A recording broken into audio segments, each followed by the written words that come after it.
will bring our meeting to order for May 18th, 2026. Let us all stand for the pledge. I pledge allegiance to the flag of the United States of America and to the republic for which it stands, one nation, under God, indivisible, with liberty and justice for all. Clerk Lucero, could you call the roll? Yes. Edwards? Here. Fowler? This is not here. Care? Here. Parker? Present. Rosso will be here shortly. Throne? Here. President Poznansky? Here. Moving into our agenda, do we have an approval of the agenda? I'll make a motion to approve the agenda for May 18th. We have a motion by Cares, support by Edwards. Do we have any discussion for the agenda? Yeah, I thought last couple months, weren't we keeping on the agenda the update on the grant writer? We had an update last month. Yeah, I thought I think Trustee Rosso had requested that it stayed on monthly. Do you want to cover it in your report? Or do you I would say just do it in a report to have an item where we really aren't giving you anything. Do you want it under an item tonight? If we could just get an update, yeah, that'd be great. I mean, usually I just give an update during my report, so it's up to you guys. If you're doing that, then that's fine. Yeah. Okay. Yeah. Okay, so no changes to the agenda unless we have any others? Nope. Okay, we have a motion by Care, support by Edwards. All in favor of approving the agenda as is? Aye. Aye. Any opposed? We have none opposed. We have an agenda. We're moving into our minutes. First and foremost, we have our April 20th minutes, of which, after sending out, we did already figure out that the date is wrong, so that is one correction that does need to be done. They say March 16th. Yeah. After that, do we have any other corrections? I think it was those minutes. I gotta find it. It talks about the April 28th meeting. Where did it go? Sorry.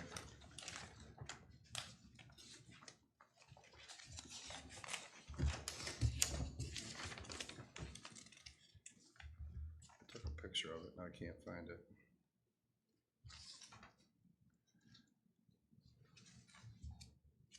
It talks about President Poznansky supplies council with additional meeting dates, then reminded the council they did approve April 28th already, but it's under a subject or a topic that says zoning ordinance, section or C.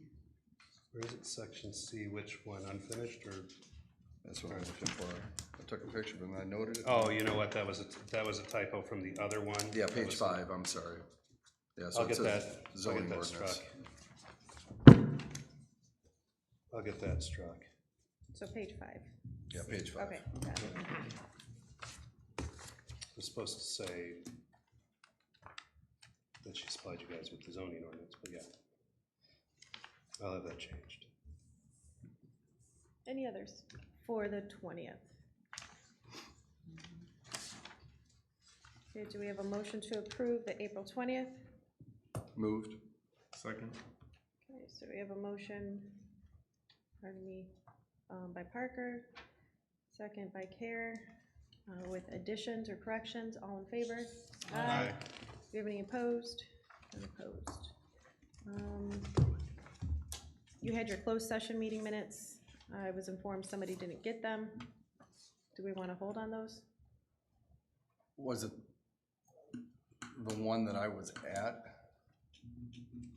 I believe so. Yeah, I think so. Yes. Yeah, if it was the one that I was at, then we might want to wait because Okay, so we'll hold on those closed ones till June. Okay, moving to April 28th special meeting minutes. Make a motion to approve April 28th special meeting minutes. support. We have a motion by Care, we have second by, anybody care? Edwards? Any discussion? Okay, hearing none. We have a motion by Care, support by Edwards, approving the April 28th special meeting minutes. All in favor? Aye. Any opposed? None opposed. Into the April 28th budget meeting. Do you have a motion to approve those? Make a motion to approve the April 28th budget meeting minutes. Second. We have a motion by Edwards, second by Care. Any discussion for the budget meeting minutes? Hearing none, all in favor? Aye. Any opposed? None opposed. And then our very short May 6th meeting minutes with the budget meeting. We have a motion for those. Make a motion to approve the minutes from the May 6th meeting, budget meeting. We have a motion by Edwards. Do we have support? Support. Support by Care. Any discussion? Hearing none, all in favor? Aye. Any opposed? None opposed. Okay, all our minutes, we will have to bring this closed back in June. I just want to say, make sure you guys hold on to those. Please don't misplace those, because when you guys approve them, they have to come back into me, unless you guys want to give them to me now, and they can go out with your next packets. Don't take the responsibility. Sure. Yeah, I know where they're at. We need to make sure we know where they're at. You can reuse, you might have to. Okay, we're moving into our approval of bills. We have bills in the amount of $29,129.69 and $188,222.96. Do we have a motion to pay the bills? Make a motion to pay both sets of bills. We have a motion by Care, Support. support by Edwards. Do we have discussion? So trustee Rosso is running late. She sent me a couple things she would like to ask. There's an invoice in here from April 19th, paid on March 20th, for 2 subscriptions to ChatGPT. And she was just wondering what they were used for and why is there 2? So one of them is for the cemetery, and the cemetery reimburses us. And the other is for the main office. We utilize it as an AI virtual assistant. So it's helping us as far as paperwork, coming up with different forms, even as much as calendar maintenance and email maintenance. So that's what we implemented it as. Okay, second thing was the annual 2006 annual conference for the clerk. Quantity of 2. Is there 2 people attending? There was going to be, but now it's only 1. We've been reimbursed for that. Okay, so 1's going, and then there's nothing in here that discusses anything about like hotel or any other travel expenses? Is that in here? It should be in there with that. I can try to find it. Because it was noted on the deadline is already, we're already past that on the budget. That line item. Training has already been exceeded.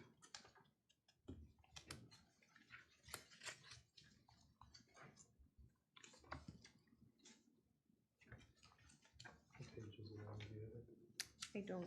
Do you have the page? Or how far back? Oh, where the, just the, yeah, the conference is about midway through. I just see it on the bill register. It's 1,400. Yeah. Yeah, that's on there, but there's no other, because it's at a distance where I'm assuming you're not coming back and forth for 5 days. No, it's in So there's 5 days of hotel, and it's already in a line that's exceeded its budget for the year. Well, it's in a line, but I think we've talked about that before, where the overall budget shifts depending on where the needs are within that. Understand, I within know, that but fund. you, So I think you just went to one that you said was required to gain. it is, to and need this it, is another continuing ed one for the overall clerks conference as well. One's an institute, one's the conference. I don't have it with me. I can definitely get it to you guys next month, if that'll suffice. Well, does the 1,400 just cover, does it not cover room and? No, it doesn't cover the room, and that's already been reimbursed, half of that.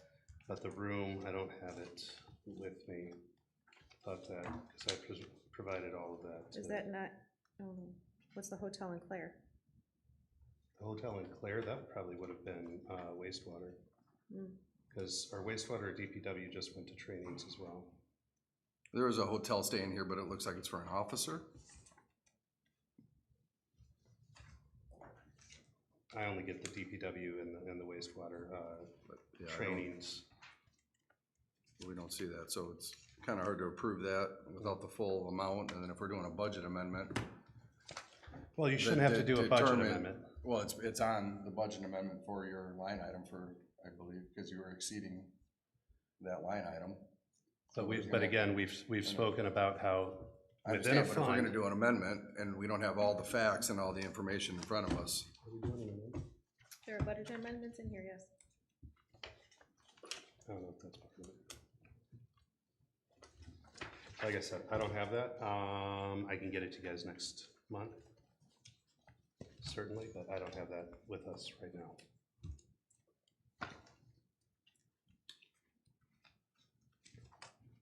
Okay, or as soon as you get it, send it through email. I certainly can do that. I just give one clarification, I think it was just a typo. On the current account statement, Michigan class, she's listing that the percentage went from 4.6 to 3.74. But on the front cover, she. I'm sorry, Matt, where are we? 3.7. This one. Oh, Ah, okay. yes, I bet you she superimpose, Yeah. turn those Just numbers kinda around. turn those numbers around. Yeah, On the, I think it's just a dyslexic thing, kind of. yeah, Oh. just imposed them. Yeah.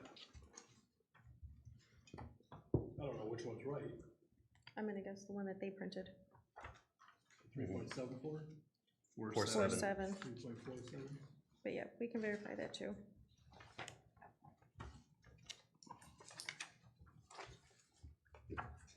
Okay, do we have any more discussion for the bills? Questions? Okay. We had a motion by Edwards, support by Care. Could you please call the roll? Certainly.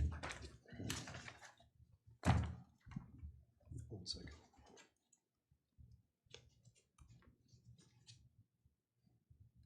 Parker, No.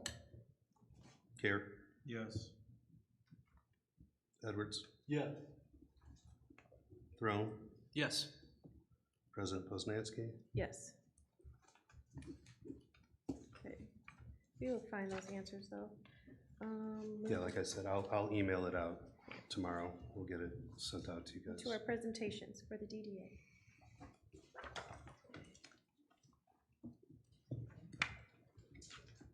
Hello. Okay, quick update for the DDA. Tomorrow we're having design day for our playscape project. That will be from 3 to 6:30. The DDA will host design day where we're inviting the preschoolers and elementary school children to come to the office and draw out what they would love to see in the park. We're asking for parents to give their feedback as well in a survey, so we'll be sending that out as well. We have our wayfinding signage project. The DDA board just approved contracting with Signs by Crannies out of Flint to design and install our first phase 1 signs for the wayfinding project. That is the parking signs that will go throughout the district. This past week, we did do a walkthrough, and the company is going to be doing a 3D map of where the signs will go, and we'll have hopefully final board approval in June. And we're anticipating the signs to be in the ground before Peach Festival. Our spring flowers, Jusco's has let us know the flowers are looking perfect. They will be delivered on May 22nd and installed, weather permitting, in time for Memorial Day. And then we are working on a 250-year celebration of America, so just trying to work on different ideas of how to decorate the district. Vera's Balloons has already donated 200 American flags to install downtown. Keller and Associates has also donated flags for the community. And we also have some vintage American flag bunting that's gonna go up at the gazebo. So we're gonna keep coming up with ideas to make it special. We also had a ribbon cutting for our newest restaurant, Mad Greek. That was 2 weeks ago. And the DDA created a video for social media, which had over 10,000 views. And it was a nice way to launch our newest business. I think we're now complete. We have a little of everything, and that's about it. Any questions? Nope. Okay, thank you. Thank you. Okay, and then into correspondence, I did not receive any this month, and into public comment. You have 3 minutes at the podium if you wish to have public comment. Have at it, Marty. Good evening, Marty Hutnick, Four Corners Diner. I just wanted to give a big shout out to our Romeo Police Department for taking the time to stop and help a large family of ducks cross over 32 Mile about 2 weeks ago. Watching our officers jump into action to protect even the smallest lives was such a great reminder of the care and compassion in our community. Moments like this does not go unnoticed. And just so you know, you had like probably 7 or 8 kids inside the restaurant watching you through all the windows. And they were squealing. It was cool. So thank you. And thank you for all you do. Okay. There's no more public comment. We will move on into our officer reports. I'll leave it for the end since it's your first one. We'll start with this end, not put you on the spot right at the beginning. Trustee Parker. Yeah, I'll start with planning real quick. This month we approved a spa in the office district down on South Main, contingent on them getting a few things into the office within the 10 business days. I hope they've done that because I think we're about there. We went over our bylaws. Discussion was had. We talked about when we have our public hearings, which I think the planning is going to start doing those as part of the meeting instead of before the meeting, so it can be more interactive with the topic and what's being talked about. And I thought that might be something we might want to look at doing in the future. Have the topic, the discussion, and then open up a public hearing and hear what the people have to say, so we can then address, you know, what they're saying about the topic. We did continue the data center discussion. We will have a draft to present in June like promised. That's basically it. As far as trustee, I know a lot of people reached out, and thank you for reaching out. I was in the hospital at last month's meeting, and I apologize for not being here, but I just wanted to thank everyone for reaching out and checking in on me, so I really do appreciate that. Trustee Care. Nothing really. I graduated Michigan.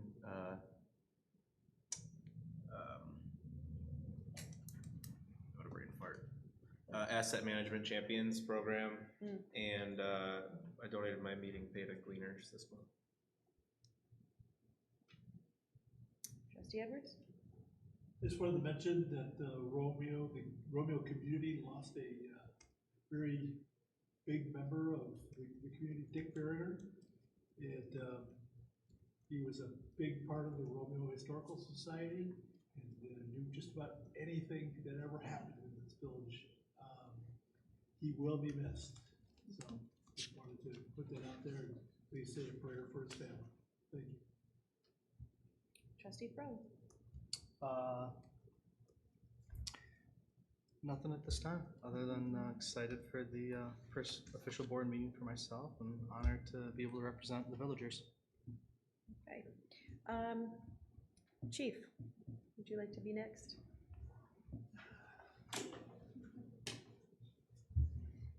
The next contestant.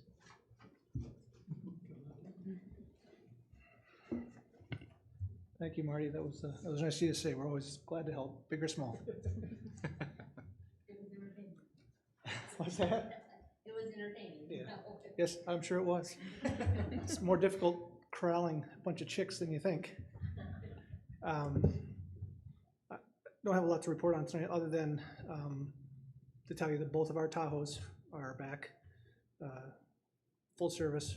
I took them to Clemmis, and got the computers and the camera systems all configured, and they're They're in full service, have been for a few weeks, getting very positive feedback from the staff as well as the community members.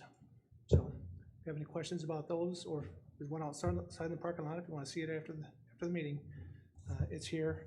I know we have something on the agenda, reference the dispatch issue in a little bit. Just want me to wait till then? Sure. Okay. Okay, Clerk Lucero?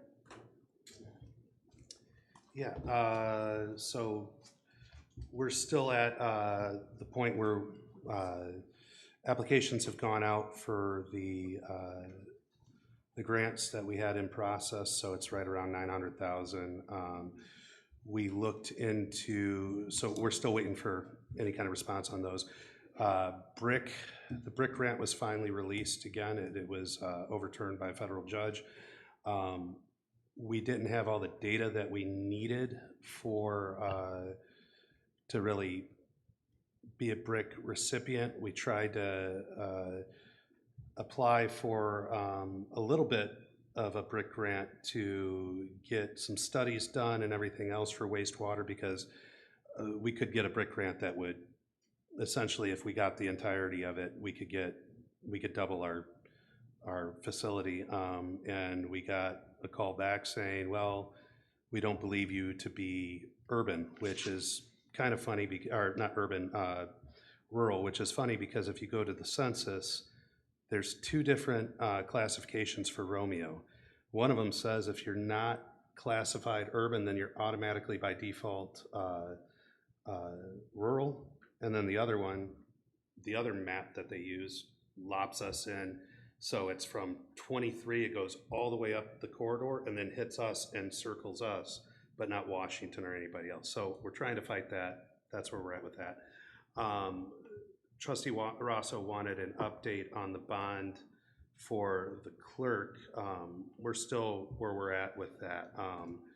We only received 16,000 and some change, like 16,669.23, I believe it is, because I was looking at that number last week.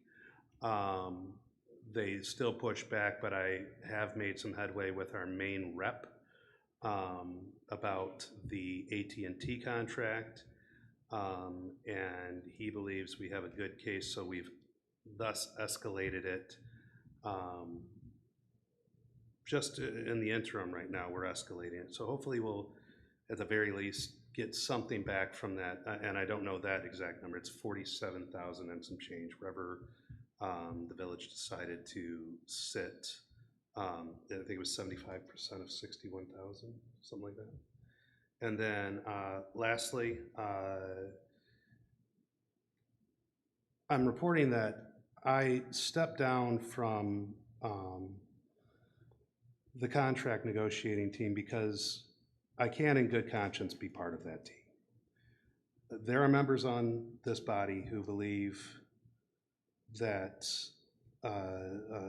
piecemealing our employees is the way to go, and I can't in good conscience do that.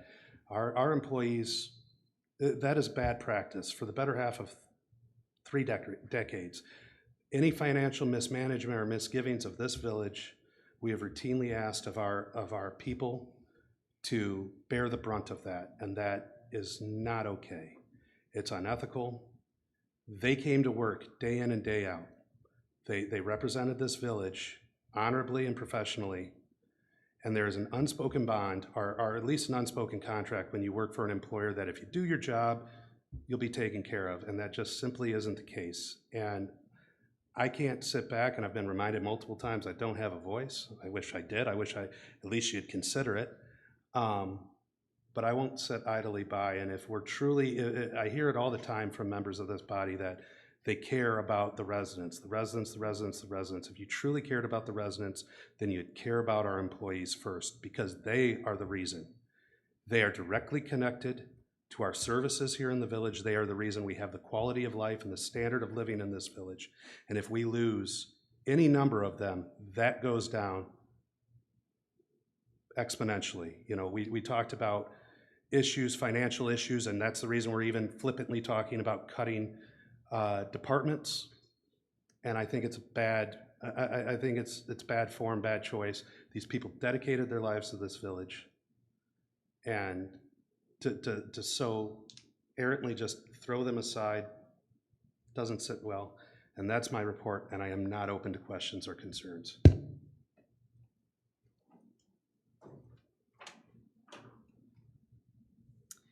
Okay, for President's report, off the top, we have a new requirement or program that we must implement from Eagle. Tim has been looking into this, getting information. What it has to do is backflow prevention, basic water contamination prevention. Literally have to get every single address, house, business in the village looked at, noted. Do they have, like, it's pretty comprehensive. There is a company that does it. Tim went and grabbed basic information. We threw a number in the budget just as a placeholder for now until we can figure out more information and how soon we need to do this and when we need to get this implemented, but that way we at least have some sort of placeholder in the budget for now. This is an unfunded mandate. Yes, go figure. Once you get, Real quick, does that have anything to do with the letters that went out recently? The letters that went out recently to some of the businesses and that talked about having to get all their stuff backflow tested and? well, it is a requirement to get backflow preventers for, Yeah. it depends on the type. This is separate Yes. than that? Okay. Well, it's in general, our ordinance does require that. So if you didn't have one, we don't have it noted, probably got a letter. But that, any information we do have will help us build this system. But once it's built, it will be easier to maintain, but we have to create it from the ground up at this point. And Washington Township does it currently too, so I wonder if those businesses got it versus Bruce Township. Oh, they were on the north end too, that got some of them, and it was just kind of a random, and Swift came out and said, well, which one do you need? And they were like, we don't know, and they're like, some were like, well, I guess just do all three.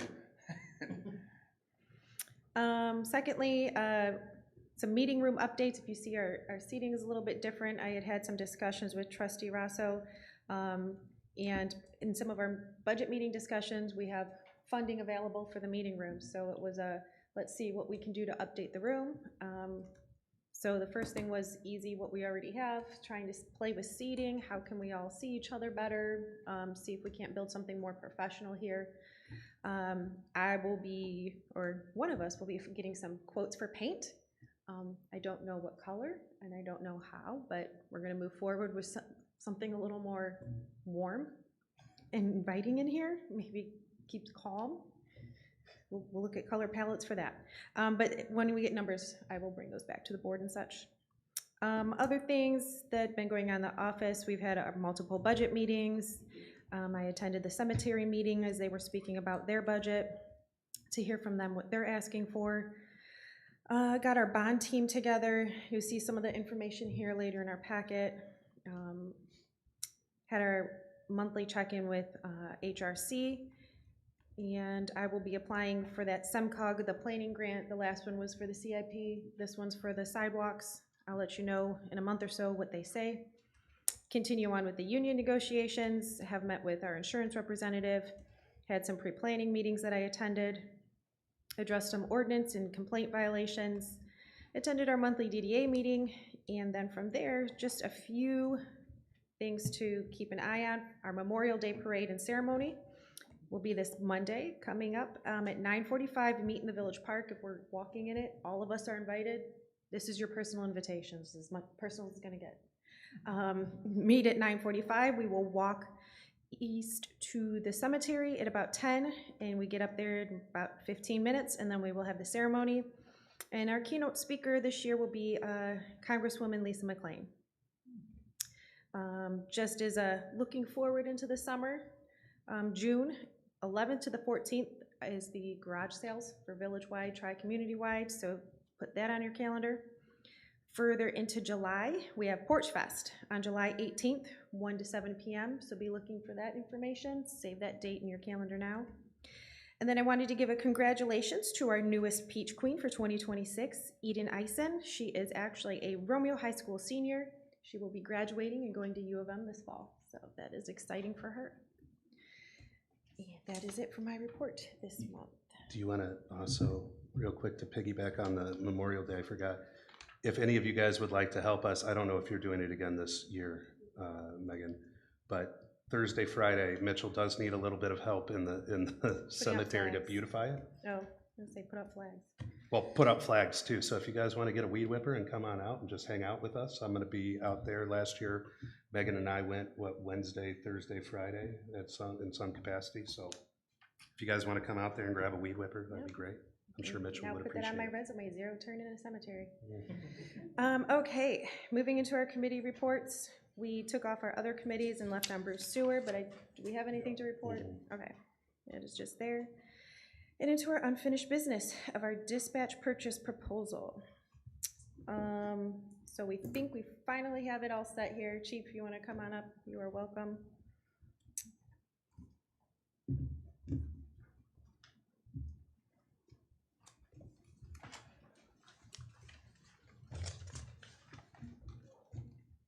So, you've all heard the banter back and forth.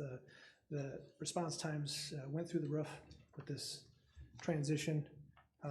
Had many meetings between Comtech, Tyler, the sheriff's office, and I, and we believe that this proposal, and though fairly inexpensive, is likely gonna solve the problem. Time will tell, but I believe it's going to. Well, as many of you may know, Comtech is on a CAD system with Tyler Technology. We are on Clemis. The good thing is I didn't recommend the Clemis CAD system because I didn't, at the time, think it was necessary, and it's fairly expensive. Probably a good thing, as it turns out, because Clemis CAD does not integrate with Tyler Technologies CAD system. They're working on it, but they're a little ways away from that. It does, however, integrate with the Clemis data and report writing platform that we did purchase. So what we will be doing is purchasing a Tyler Technology license and piggybacking off of Comtech's CAD. They will be able to see everything that we do. We will be able to see everything that they do live time. So we are hoping that's going to eliminate, well, we know it's going to eliminate the need to conference them in and listen in while EMDs are taking place. We can just do the EMDs and put that data into the CAD system, and they will be able to watch it live time and get the fire department on the road. That's the long and short of it. I think the initial proposal was to put a towing system in both Bruce fire departments, which they were against, but we were prepared to spend quite a bit more money to do that. And this is a fairly inexpensive option that we believe is going to solve the problem and bring that response time back down to what we're used to. What's the time frame on this? Meaning what? Meaning, if we approve this, how long will it take to install, and when should we expect the better times? That's one of the issues. It's not something that happens overnight. They got to come in and they've got to install some equipment, do some integration. Comtech has agreed to come in and do the training so that we don't have to pay Tyler Technologies for the training. So it could be a month or more before we go live with it. But the sooner we get this going, the better. And it's been in motion for a little bit, but we were a little fuzzy on some numbers. I think last time we met about this, the county, or Comtech County, said there was going to be a cost for them to do some of their installation work, and we didn't know what that was going to be. And that's now been addressed. Mm-hmm. So we're looking at, just for this, the initial cost this year is $6,780, and then it will be a yearly cost of $1,255. Correct? I don't have that. I don't know where you're getting those numbers from. I have $6,050 for the first year, and then $1,050 renewable fee every year after that. Well, I like yours better. I do see on the one-time cost on the second page, this was from the email that you had sent me with the update, those numbers. In fact, it might even bring it down a little bit more than that. I was looking at this before I left tonight, and there's an option 1, option 2. Option 2 is for a license on one computer. And I think that's probably all we need. There are 2 stations in dispatch, but I don't think we need CAD on both. So That would take it down to a total of $730. I think where we were is you added these up and then gave me that total there. So was it my screw up then?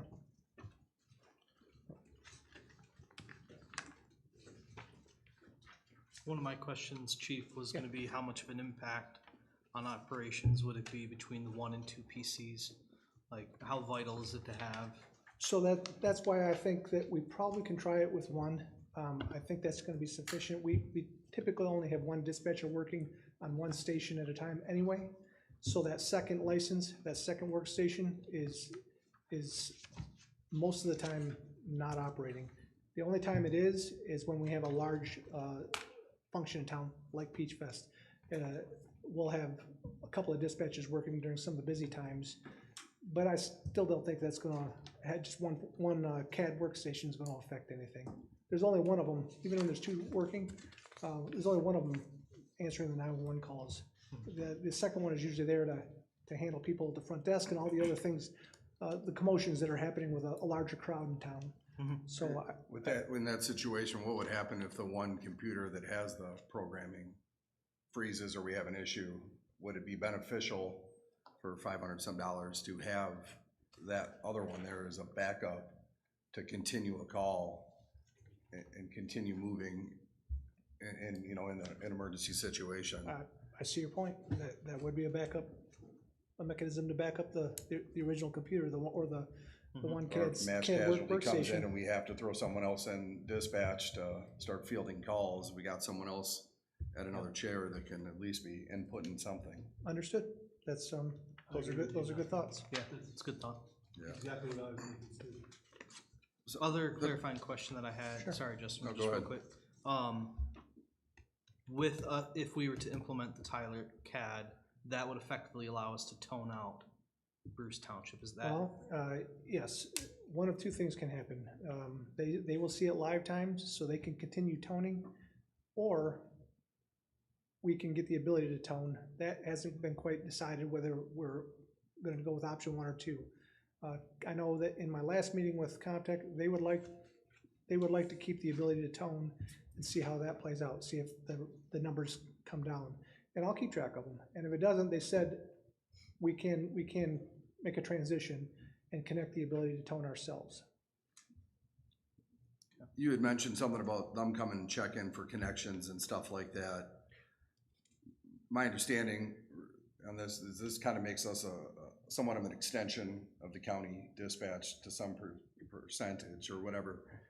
But how does that work with the connection then to the county? Because I know checking with some of the other communities that have done this type of connection, the fees and stuff involved with that is pretty astronomical for like the back end connections and everything that's involved. This would be the licensing to have the software and being able to do it, but the connection then to the county. This is the total fee. This is they're coming in, they're doing their connections. Wow. The county's coming in to do their work, the purchase of the license, and then every year after that, it's $1,050 for 2 workstations, just for the yearly renewable. You might be getting confused with what we discussed last time, the statewide transition that's happening with the new generation of connectivity to the Viper system. Is that maybe what you're thinking of? No, I mean, even talking with Bruce and their connection with the county for the dispatching and everything, I think just that connection with them is north of $60,000, $70,000. Just to have that secure connection. Well, the difference might be that we are just piggybacking off of Comtech's license. So we're just purchasing a license that shows in Tyler Technologies as owned by Comtech. Well, it's showing as one of their licenses, but we are purchasing it. So that may be why the fire station, their costs were higher. But I cleared that up with Angela before I submitted the final proposal. I said, just want to hear it from you. I sent her all the numbers. I said, this is the final cost. She did the math. She sent me an email back that says yes. Do we have anything like official contract or anything in writing from them stating this, and this, and just so we're covering ourselves, so we're not moving forward again with something that comes back and now we're looking at additional. I'm sure there's going to be at some point, but Yeah. we had to get the cost approved. Now, assuming this is approved tonight, I will have conversations with her starting tomorrow. Where do we go from here? How do we get this put in motion? So if we did a contingent approval based on review of contracts next month, would that be? As long as we can get it in motion, because they've made it clear that this is not a switch they can just flip on. They're gonna have to do some work and some integration, and some training, so. Well, that's what last month we held, because we were waiting, all of a sudden Angela heard that they were gonna need to charge us for the work, and that's why we held off last month, Right. and we were back this month. It ended up being just over $1,000. She threw in the county cost, I think was like $400 some, was what their technicians were gonna charge, or the county technicians were gonna charge to come do their work. That's what we were waiting for. She threw that in, unfortunately, last minute. She didn't realize. She called me and said, just wanted you to know that the county probably will charge a fee too. I put in a request for the amount, and I have not received it back yet. At that point, we were a few days away from the last month's meeting. She said, you're probably not gonna have it by Monday, and we didn't. And that's where the discussion happened, that you wanted to put this off a month until we had those numbers. And the numbers came at a little over $400 for the county. And that's a one-time fee. I apologize for my late entry. Thank It's all you right. for your patience with me. Arduous trip to get here. Did anyone ask you already if there are annual increases with that annual fee? Or is that part of the contract we're waiting to see? Increases through Tyler Technologies? Yeah, the yearly fee that we would have. There's not. I've not been informed if there's any increase for the yearly fee, the $1,050 Okay, per year after that. thank you. But we will get all that in writing. Do we have any more discussion, or do we have a motion? I'll make a motion to go ahead with the dispatch purchase proposal. I guess I would go with the 2 computers. Option one? Option 1. Yeah. Okay. I like the redundancy. So, that would be my motion. Can that be contingent on reviewing the contract language when it comes in? Contingent on renewal, Reviewing. contract language, when it's available. I'll support. Okay, we have a motion by Edwards, support by Parker. Do we have any further discussion? Well, explain what that means for you. Are we going forward and they're starting the work, the connectivity, or you want the contract language first? I would like to see the language first to make sure it is, I mean, it's spelled out here, but once it's in a contract, it's solid, right? And we'd like to see that first. Okay. Even if it's emailed and there's no discrepancy from what we're seeing here, if we've got to call a special meeting, if it's gonna delay, or if it's reviewed at next month's meeting. I mean, it depends if the board feels comfortable that I receive a contract and it sticks to all the stipulations, and have Mark review it. We can keep moving forward that way. Yeah, if it's financially with the same as what we see here without any change. That's fine. Correct. Okay. If this is what we're agreeing to, I'm not gonna sign us on to something different.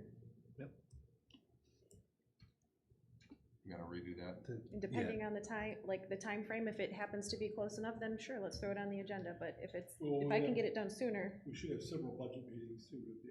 true.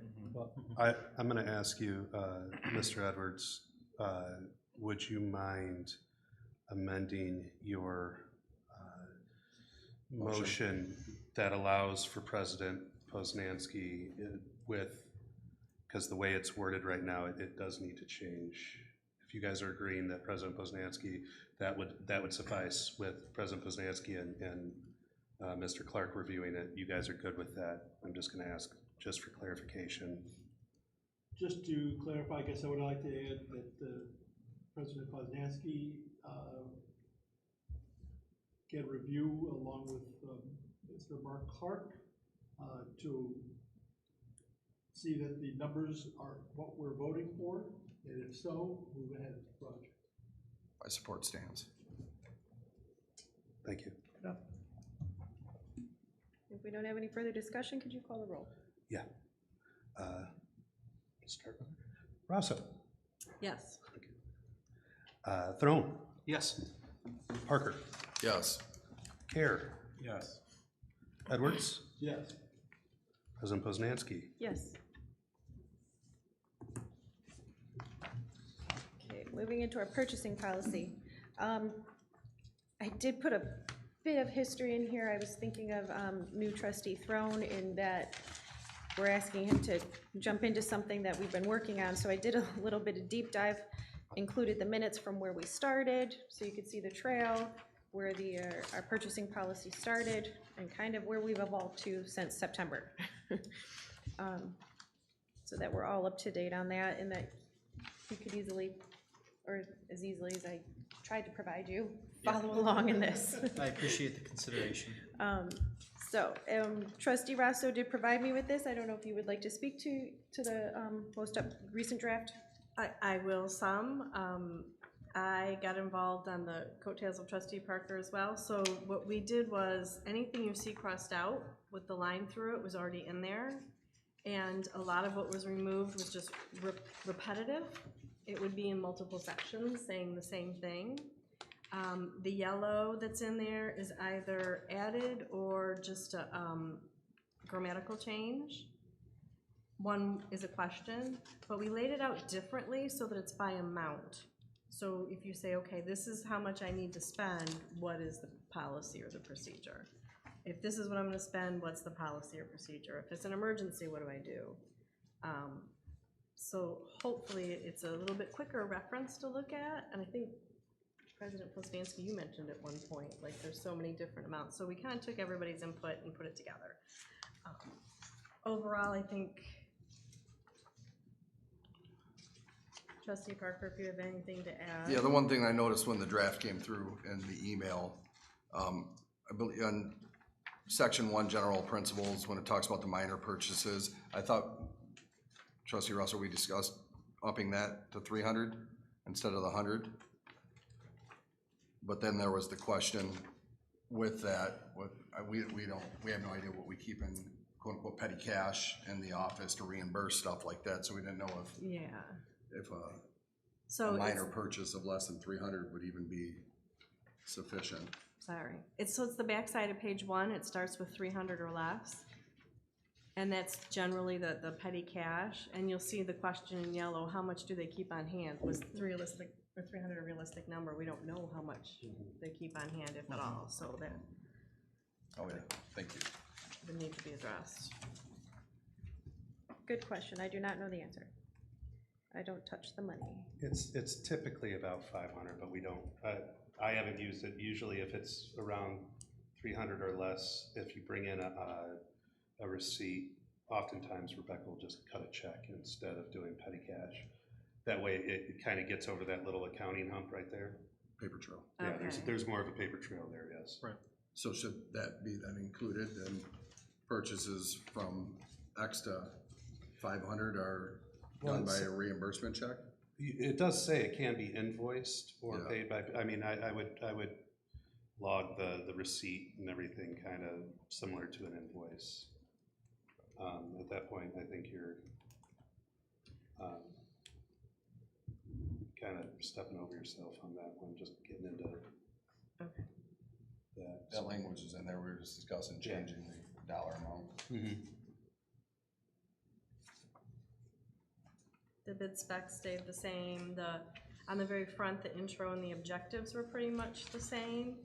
At the very bottom, with purchases greater than 3,000, that was language we had in before, but I moved it under objectives just so it became a guideline instead of putting it in every single section that was over more than 3,000. Get rid of some redundancy. If I can ask, on the second page, in the 3,000 to just about 6, we have expenditures must be approved by the holder of administrative duties and then village clerk. So is That was the other question intention- we had, is when the purchase policy was changed, we did have a clerk that was acting as the administrator. So we were unsure then who holds that responsibility. Is it quote unquote the clerk, or is it or the president, or who the administrator would be? So that was more maybe a question for Mark, or one of you would know. If I could, I think it was the clerk just by virtue of being the accountant, but I'd have to go back into those, because I think the clerk, prior to it being changed, had those duties. Again, because the clerk handles all the accounts. But I mean, it is a good question. Yeah, I don't disagree. In general, I don't look at, approve, or do anything with the expenditure of the money. So I don't know that here would it make any sense, given administrative duty, to all of a sudden step into when it comes to approving an expenditure. Yeah, because some of them said admin, and we're like, what, you know, we were trying to narrow down the role. So who do we want to leave it as, or is that something we need? Can we ask Mr. Clark what your thoughts on that would be based on language or law? Well, it depends on what you want the result to be, and by that I mean if you're going to identify it by administrative duties, it would be the village president. I think you could pick the village clerk. So your decision would be based on how you view the transaction. Is it an administrative thing, or is it a record-keeping thing? Probably you would want to, if you're going to leave it as the holder of the administrative duties, in my opinion, it would be the president. You can, I believe, if you choose, have the clerk have that responsibility, because what you're talking about are expenditures that are being made without your initial approval. Expenditures being made based on the policy. Ultimately, the expenditures are approved by this board. You do it every month. You approve your bills or don't approve them, but you consider those every month. So the question, I believe, is framed in who do you want to be making the line decision, if you will, the front end decision. Administratively, that would be the president. I don't think it has to be. Yeah, that was kind of our mindset also, was we typically as a board, you sit on the board as the president administrator, which technically the administrative isn't there anymore, right? That position's obsolete, right? It is. So was that those approvals, then should that be the president, because she is an extension of the board? As much as I kind of Or agree with that what you're position. saying, I mean, that's a lot of little nitty things. It is. Kinda like coming at you when the village clerk could take care of. Well, and given that the clerk is the one that kind of oversees the budget more and Yeah. is more of in that realm, I just would feel more comfortable with that I don't have my pulse on that as often as every single day you're looking at in all of the line items and all the invoices that come in. And then it will be confusing to the staff of which one do I give to the clerk now and which one do I give to the president. How often are we approving purchases from 3,000 to 6,000? Not much. Well, none now. Because in, Well, even 3,000, we're not really. yeah, and in some parts of the old, where the redundancy was, you'll see crossed out, it's a decision of the department. So we had the department head at one point as well, which. I mean, if I can, right now, I countersign all checks and approve all the bills that come in, like I sign off for those to be paid. In the General Law Village Act, it does say that the clerk is the one that signs off on the disbursements of checks, so I don't know if that, but then again, you guys can decide on your own who you want to do that, but I'm just offering you guys. Yeah, those checks are typically written after board approval of the. And I'm a signator also. Keep the chain of command simple and leave it with the clerk. Okay. I'm fine with that.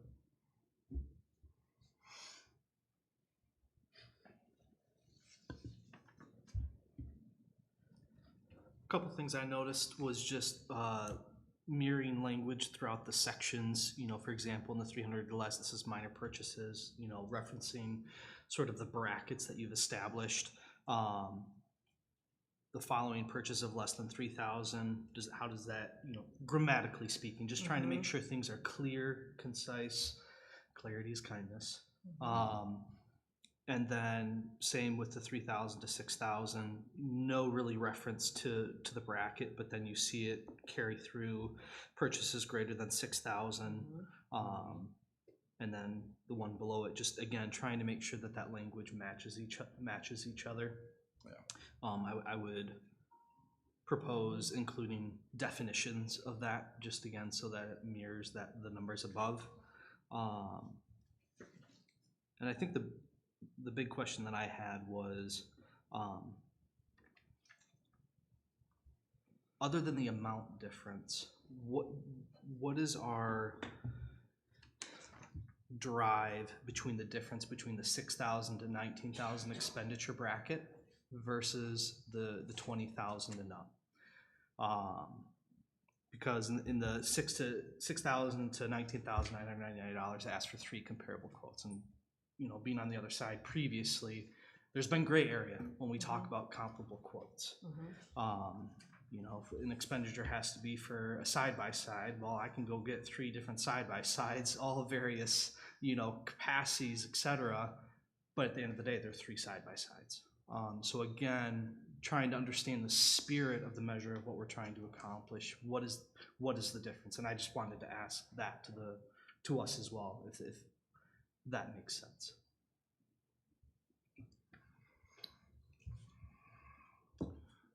So I guess maybe adding a definition then of what a comparable quote is, because Tim will often bring quotes to us. Tim's not here, but I'm pointing like he's still sitting over there next to Al. And, for a new pickup. And he'll have a Ford, a Chevy, and maybe a Dodge, right? That are all 3/4 ton or 1 tons, or a van, right? To me, that's comparable. But then when, so I'm gonna pick on Al, I'm sorry, when we saw the stuff come in for the resurfacing or paving of the wastewater parking, one was complete redo, another one was just a scratch of the surface, and another one was somewhere in between. To me, that's 3 completely different jobs. Those aren't 3 comparable, right? I got 3 companies quoting a complete redo with X amount inches of base. To me, that's 3 comparable, right? So I guess that's kind of what led us into some of this, was the discrepancy there with what a comparable quote is. Yeah. So, and then when you get into over the 20, having that RFP or RFQ or a spec drawn that people are bidding off of is important. I mean, we just saw it again when the generator for PD just came back. Now they're saying, yeah, that's required. When we were told before that wasn't required, we had to go with a certain company.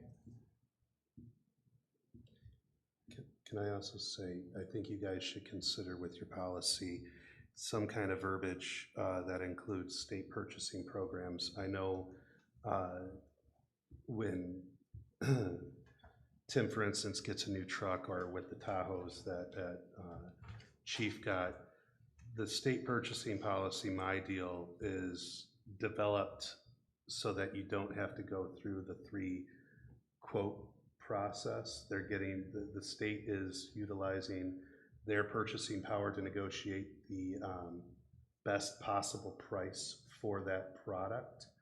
So I think it's worth you guys considering if there is a my deal category put in place for that product that might supersede the need for 3 quotes.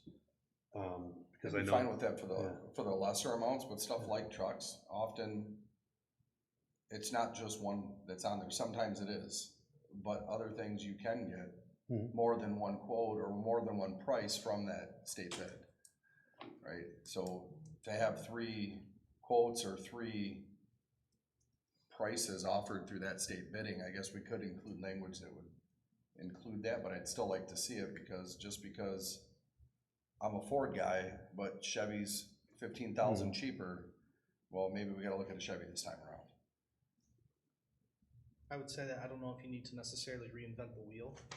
An RFP and RFQ, that structure, that mindset is already established. And looking at other surrounding communities, that are bidding out technology and equipment that I work with on a daily basis, they're submitting RFPs for, and RFQs for $3 grand, $4 grand equipment pieces. And so, I don't know if you necessarily need the distinction between the two, since we already understand how those structures operate.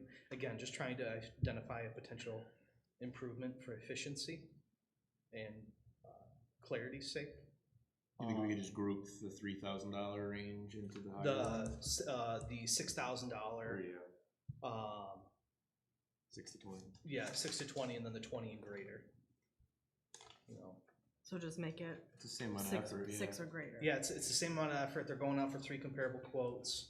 You know, But at 6,000, are we then gonna require them to have an RFQ or an engineered bid, or? well, looking at, Or just if we go through, you know, further through the purchasing policy, and we talk about bid specifications, it talks about, you know, the most precise detail that we can provide. If I'm Al, or if I'm the chief, whoever it may be, when I'm going out to get the bids, I wanna have as much detail as I can to get the best price possible. So again, I think that mentality should be carrying through. So then, the other thing with the over 20 is the sealed bid process. When you get to over the 20, it's obviously sealed for a reason, right? It's not public until it's opened, you know, it keeps that fairness with other people, like, hey, what's that number looking like? Like, I'm not sure, I'm pretty sure everyone here is not gonna provide insider information. Yeah. But when that bid remains sealed until it's opened at the table. So over 20 does provide a little bit different realm. I understand the sensitivity of it. I guess, again, from my experience, I'm still dealing with sealed bids even at those lesser amounts. Yeah. Yeah, and I think that's Just food for thought. a lot to ask, I think, for a $6,000 sealed bid for here. I mean, every time there's a $6,000 Say, purchase. sometimes it just gets, it's cost prohibitive when trying to get the general daily work done.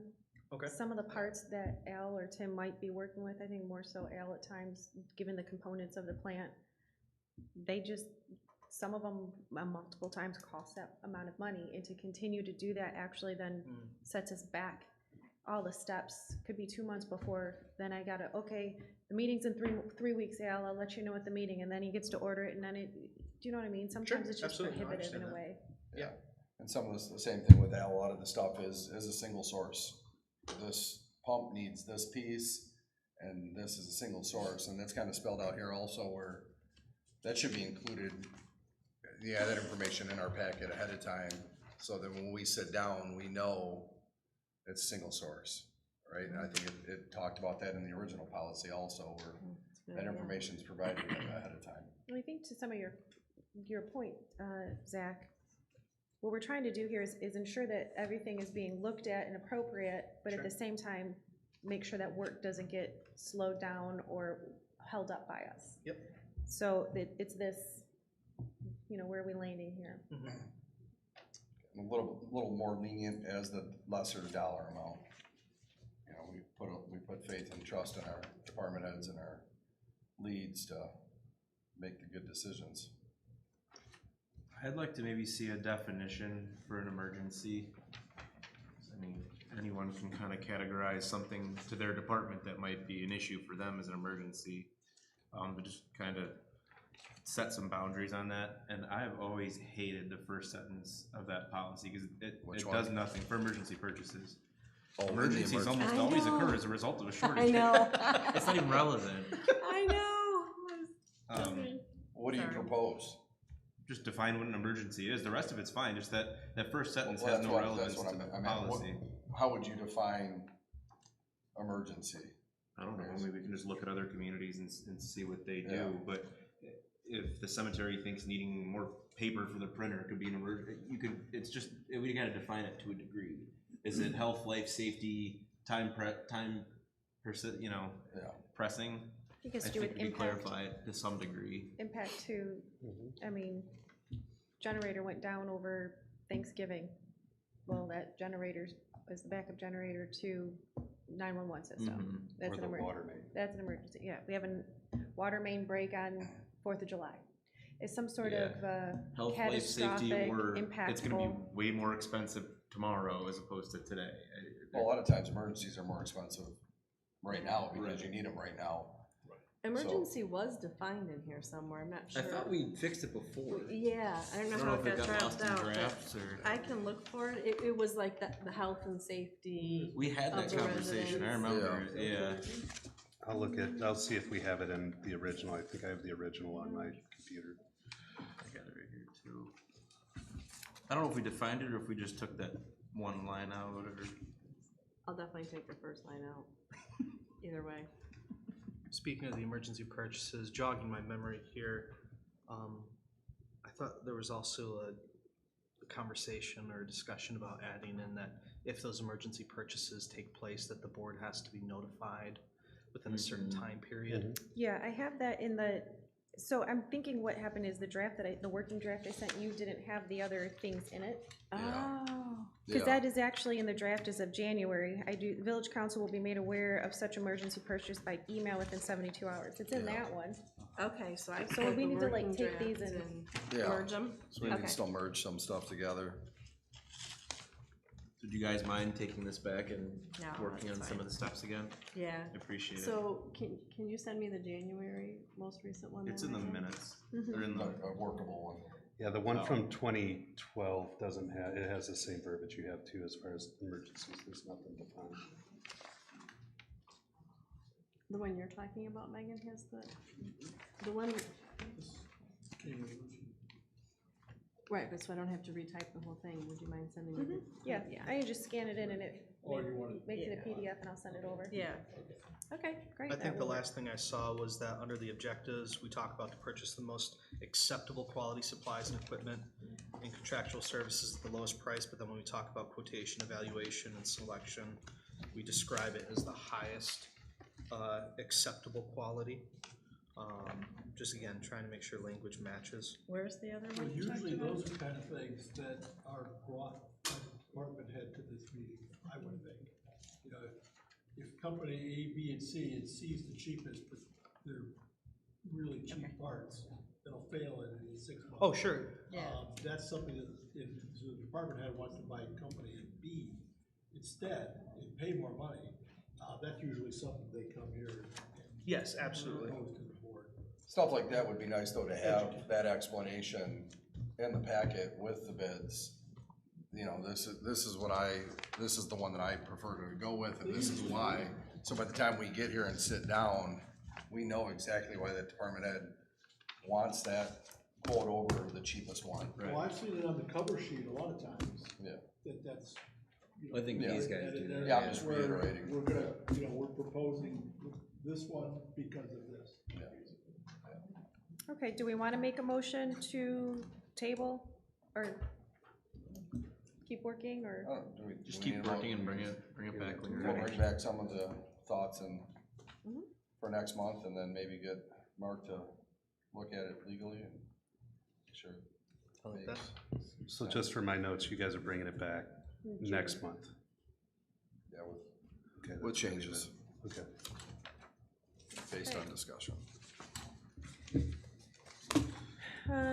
Into our road bond language. Okay, so after meeting with our team, Bendinsky, and then we have legal counsel for bonds is Pat McGow, and then I brought in Plant Moran. We all had a Teams meeting so everyone could get on the same page, understand what we were doing. So some of the questions posed by them were, well, given that, so the cost is about 6.9 million is what we're looking at for the roads. So they say, okay, well then when they add in their costs, this cost to sell bonds, the cost of Pat McGow for the legal counsel, we at least are looking at 7.1. And then assuming, I'm going, okay, even if we pass this in November, we get the money, maybe we are bidding this out. I mean, in a perfect world, we'd be bidding it out by spring and this would be getting going 27. how accurate are these costs still anymore? We know everything's going up. So I said, well, do we want to just push it up just a bit, include a bit more of not to exceed, so should those estimates come in higher, we have bonded for that? Or do you want to keep it right at that 7.1 and hope that we have extra to fill in any overages at that point? Key word in there is hope. Yeah, I know. Well, they Because have a contingency listed here already. they do, but you know how it, every time. I mean, anything you build and they put the percentages in here and they did all of that stuff. It just depends on, I mean, look at gas costs. I can't imagine, you know. So I just wasn't sure where the council wanted to be. So I asked them to give us a couple, different options. 2 at 7.1 and 2 in at the 7.5. We did it at the 15 years. Rule of thumb is you bond for the amount of time that the goods are worth. So 15 years, well, we all know Romeo, and we're gonna sit on them way longer than 15, but technically they're only good for 15 years. With a 4% market rate. So what I put for you at your table extra is after I got this back from Benzinski with the tables, you can see the 15-year tables. I asked accounting to take the first year of each one and show us what that would look like to the average homeowner for that amount of millage. So one of the options, if I can make any sense here, is for Benzinski has said, do you want to, what you can essentially do is you can front load out of the 15 years and then you see it's decrease. So if you look at the second page of the 7.1, you can see all the way over to the right where it says millage requirement.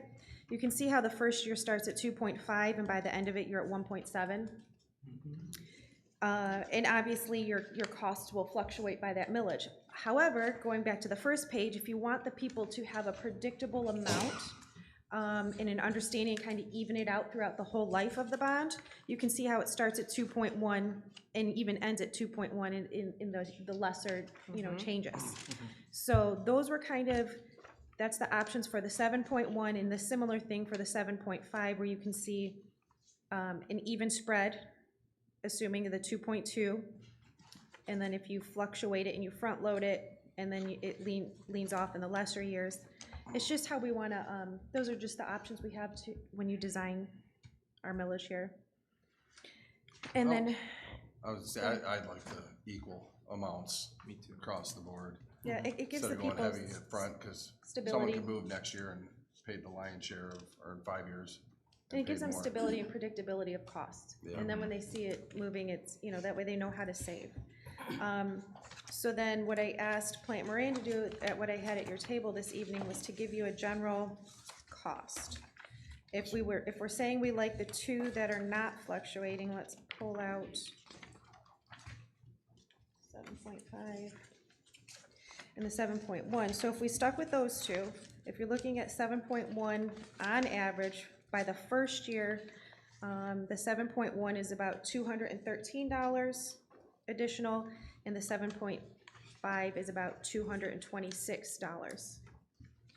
So that is the average, given the average taxable value for a 1 mil increase. So once we can decide on those, I can get back to them and they can create the bond language based off of such things and start making the tables that would correlate. Madam President, just something to think about. I just looked it up. When you guys are talking about considering having a not to exceed amount, currently Michigan Department of Transportation, their annual cost escalation model is 5% given cost of goods right now, how volatile it is. So just for you guys to think about. For comparison's sakes, I know it's in the packet here later when we talk about the parking lots. They had budgeted a 25% contingency. And if I took that same sort of contingency mindset into the roads, that would be a 7.4 million cost, which then falls under that 7.5 million millage. Honestly, I prefer the 7.5, given, What happened last time? well, not just that, but given our general fund is not there to save us this time. If we continue where the trend of our budget, our general fund is depleting. We already know that. So if we take the risk that goods will come in appropriately, we won't have that savings to catch us this next time. That's what makes me nervous. But if we do the 7.5, and maybe things go great and we only need less, we don't bond for that, we bond for the less. Because those will come in before we sell the bonds. You send out those RFPs and you get the numbers and we approve that. So we'll know that. Clerk, would it be quick and easy for you to quickly look at the average taxable value of a home in Romeo? Can you pull that up real quick? Try. 99.9 seems really low. Come in with RFP and then have to budget, bump it up because of all the curbing and all that that they had to do. On the second project, yes. Well, even though they had a request or a proposal, but they still had to bump it up. And similar to last time, we have things in here that have to do with sidewalk or streets or sewer, and I will try to pull out to use most of the road money for the road. Whatever we can apply to different portions of the budget, we will do to make this, to spread it as far as we can. That is low. So it's saying right now about 130 to 150, but that's probably low. If they're gonna get, especially right now with how home prices are going up. Yeah, I don't know how they grabbed these numbers. Yeah, the census data, any of the census data is old right now. It's gonna, I think it's getting recalculated. They went to SEMCOG.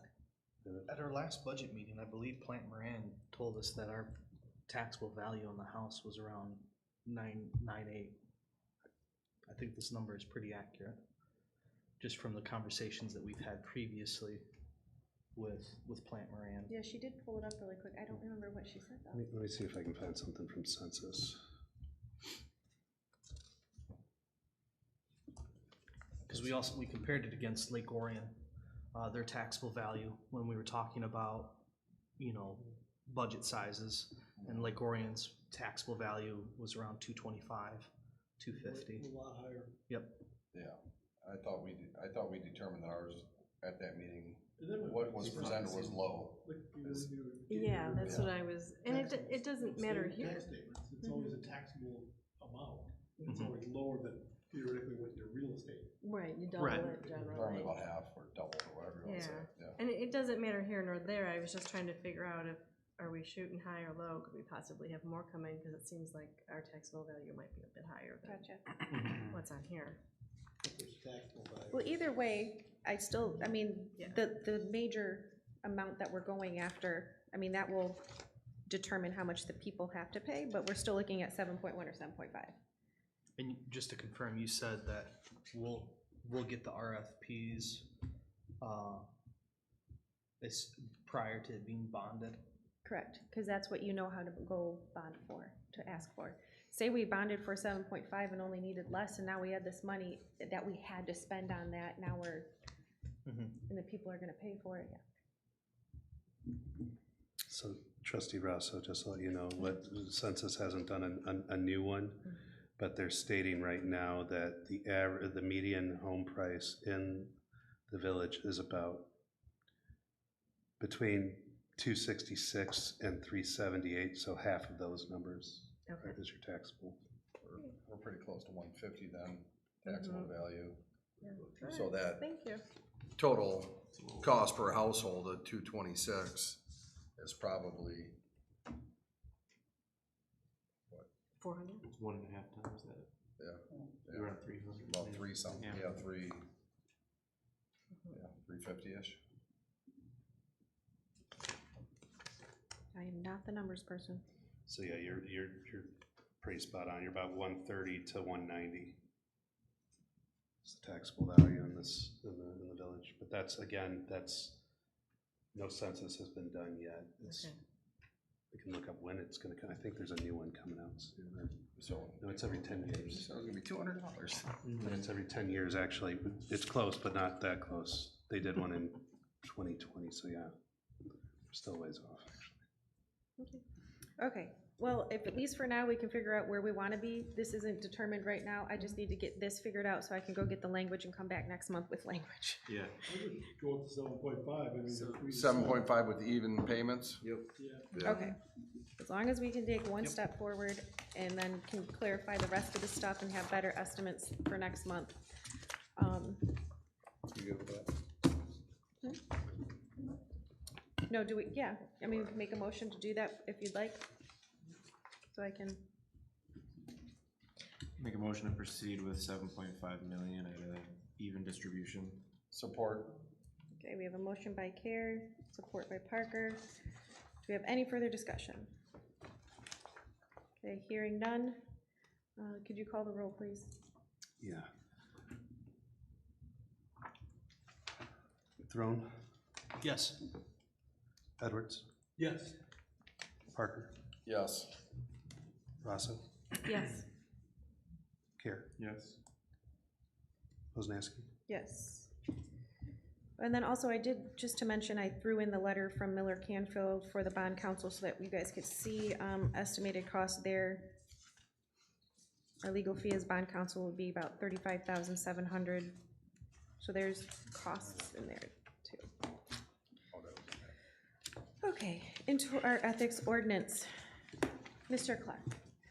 I did review that finally. Thank you for your patience. I'd like to compliment Mr. Kerr for a really heavy lift on that. And a couple of things. I will start out generally. One is, do you want it to be a policy or do you want it to be an ordinance?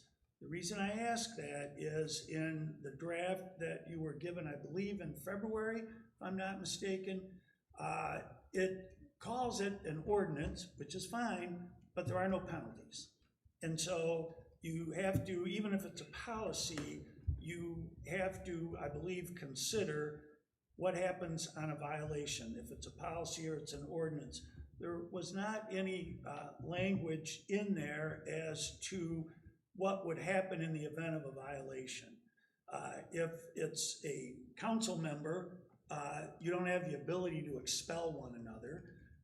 And so I would ask you to consider, is it a policy or is it an ordinance? And if it's an ordinance or even the policy, but nevertheless, you have to prescribe penalties or consequences if there's a violation.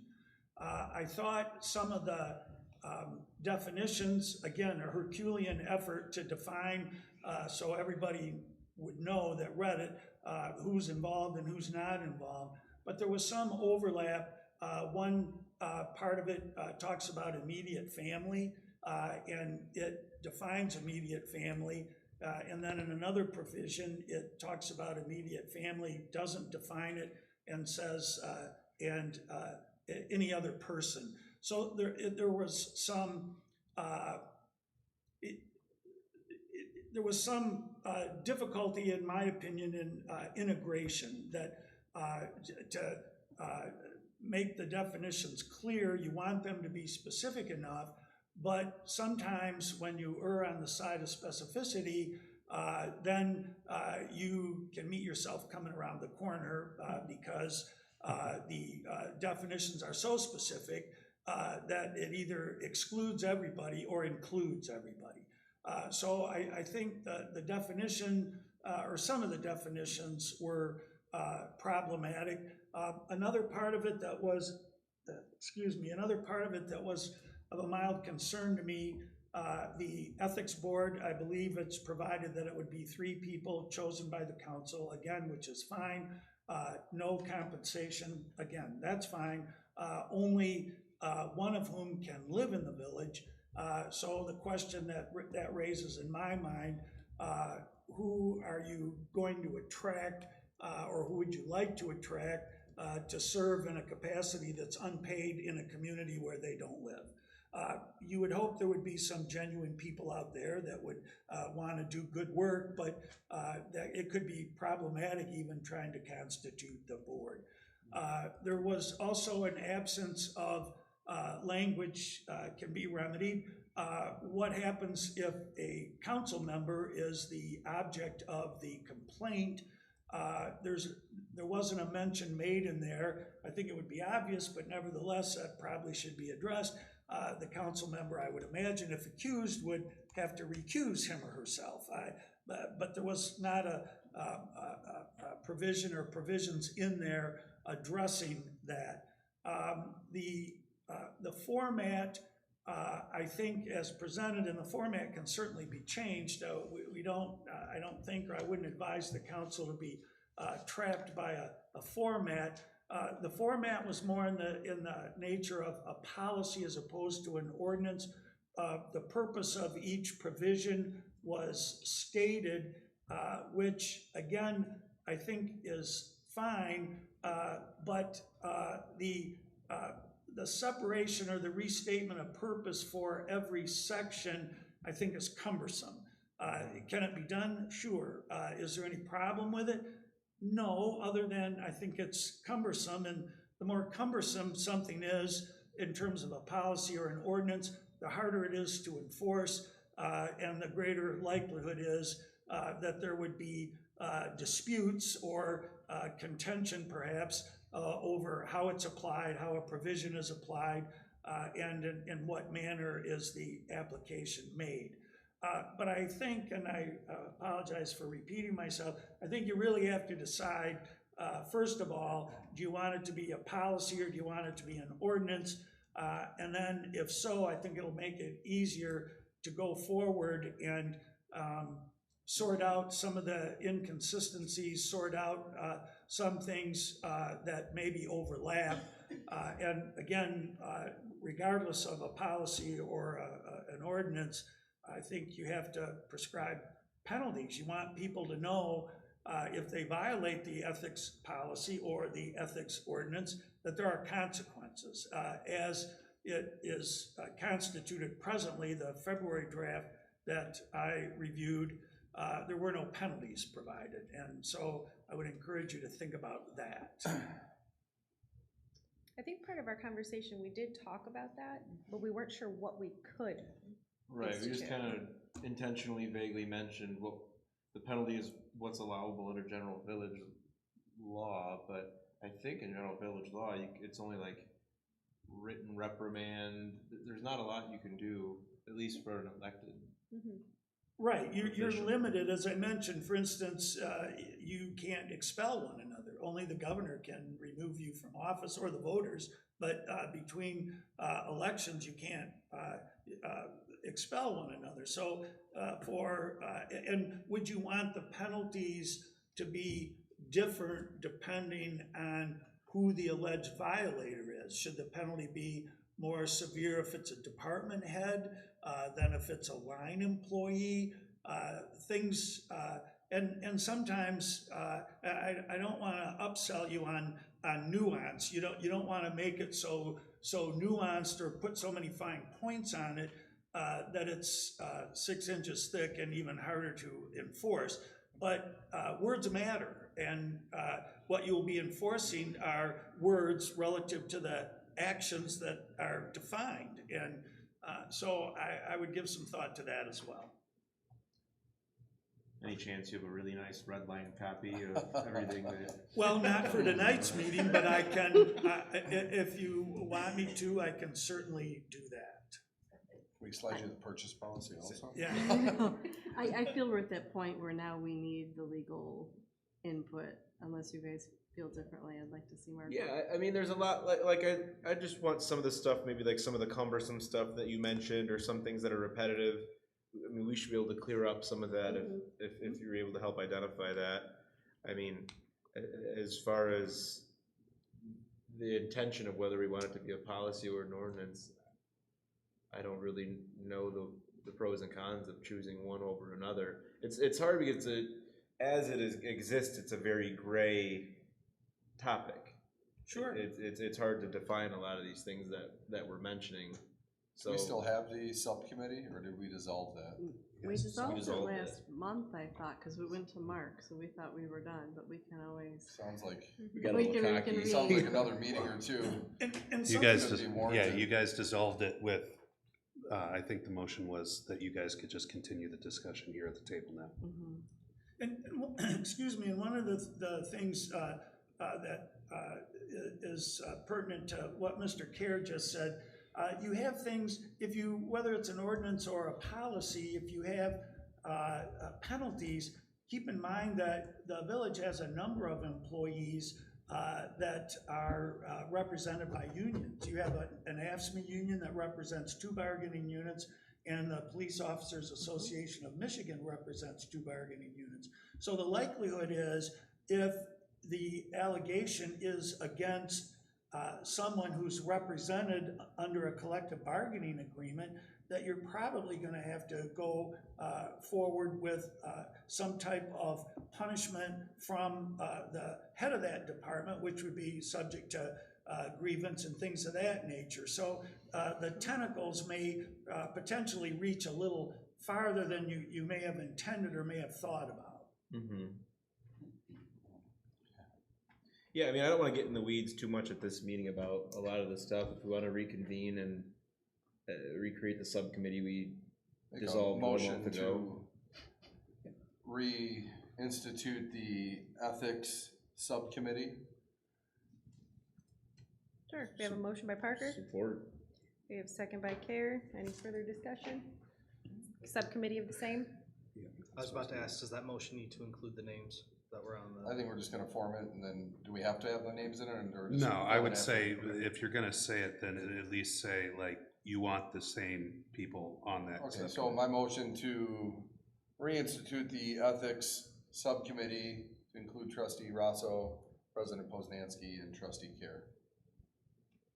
Still support. Okay.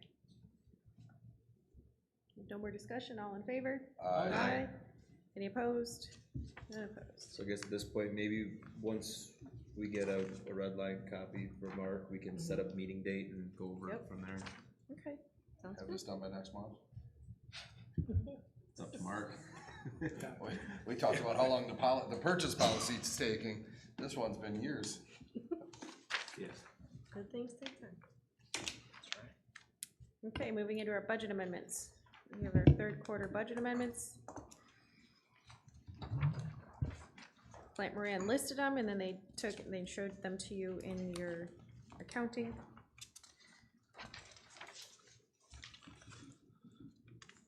Do we have a motion? I guess So- I'll make the motion to approve the Q3 budget amendments as provided by our county. I'll support. department. Okay, motion by Edwards, support by Kerr. Do we have discussion? So does this amendment include, which I believe it does, the purchase of the dispatch stuff? Or it talks about contracted services under dispatch communication, it talks about contracted services under police. Comtech, Tyler, CAD, IT fees. So would that still then be contingent on the motion made for the approval? I mean, we can amend the budget, and if it doesn't come to fruition, I guess it can always just be amended again. Correct, Just because we amend the budget doesn't mean we have to make correct. that purchase. Okay. Similar where things are over, under, and Yeah. this is third quarter, we'll still have a final before, July 1. Under revenue, at the very top or the very beginning, the reimbursement from MMLA or MML and insurance recovery, what are those for? And anybody know? That might be the bond, I don't know. Oh, well, you know what, there is reimbursement, that is the cost share. We do get, I can't use that word, that's not the correct word. Do we get a cost I share? don't wanna make Mark sweat when I use that word. A reimbursement. It is a reimbursement, it's, you know, they're, as an MML member, they're obligated to give us some of the revenues generated by that insurance policy.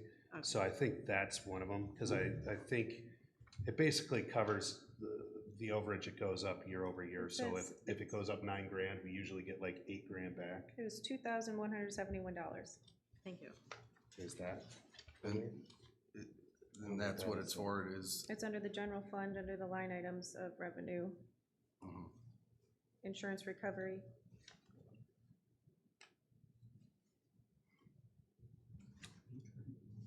kind of like being part of the business, and when the business does well, we all get our share back.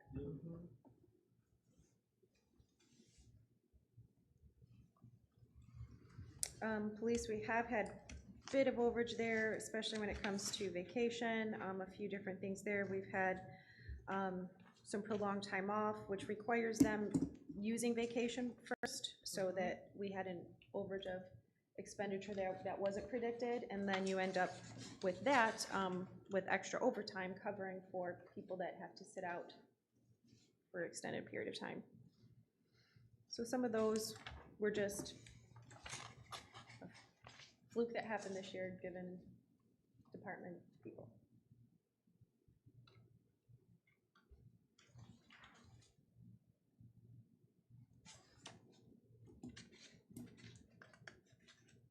Any other discussion? No, again, moving forward, is there any way we could try to have this printed just a wee bit You know what, larger? if I knew how, I would. I waste so much I time mean, sitting there we can trying to. get through it. I got glasses and I get them a figuring little out bit how older to- now, but some of the stuff is, We might be able to put it into landscape, it might make it bigger. Maybe you can use our chat GPT for that. oh, hey, there you go. True. Fit to page when you go to print. I do, and I will tell you what, sometimes it actually shrinks it. And I just don't have the time or the patience, and then I end up with huge pieces of paper I think and, you just volunteered yourself to help out the day the packets get built. He is IT. yeah. I don't disagree, I just don't know how to fix it, so. Okay, we have no further discussion. We do have a motion by Edward, support by Care. If you could call the roll, please. Yes. Let's go Throne, Yes. Care, Yes. Parker, Yes. Rosso, No. Edwards, Yes. Poznanski. Yes. Okay, so at last month's meetings, we talked about, well, if we're gonna bond for the roads, let's see what the parking lots are and see if we just do it all for one and one for all. And then got updated costs, and I said, well, that's, never mind. If you look at parking lot 1, which is the southeast Rawls in West Newbury, that one alone is just 6.3 practically, just that parking lot. So I did have a question about the math on lot Yeah. 1, because when I just did head math with the other sections, they came out to be accurate, you know, comparing the estimated cost. Oh, But you when I said math, I thought you said math. head math, Gotcha. excuse me. But when I just tallied up the estimated costs, even with that 317, it didn't get me to the 6.2. I'm doing it right now. Based on the dimension, or the, No, just the math itself. Just the math estimated itself, cost. yeah. The, Yeah, If it it's- wasn't, Summation of all the numbers there don't total out to Gotcha. 6.291. oh, I see what you're saying. because the way they're doing the math is that, so for example, they're saying that the pavement removal for the 4,500 square yards is 25,000. Oh, I see, you're just the line item, okay.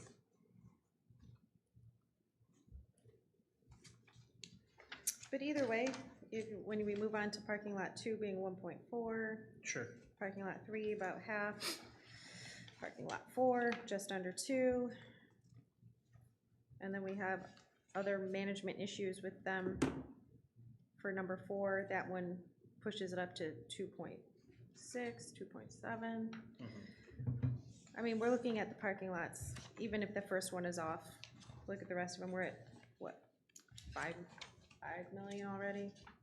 and why wasn't the Church Street parking lot looked at, just to make sure it's all good and doesn't need anything? I think at this point, it was just that one's the newest one, and we know we have so much to do that it was just not doesn't need a major overhaul.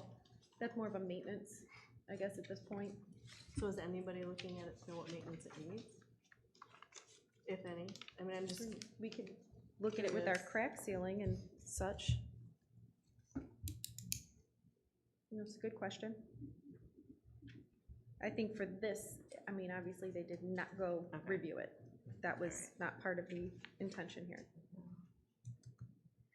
You know, it's,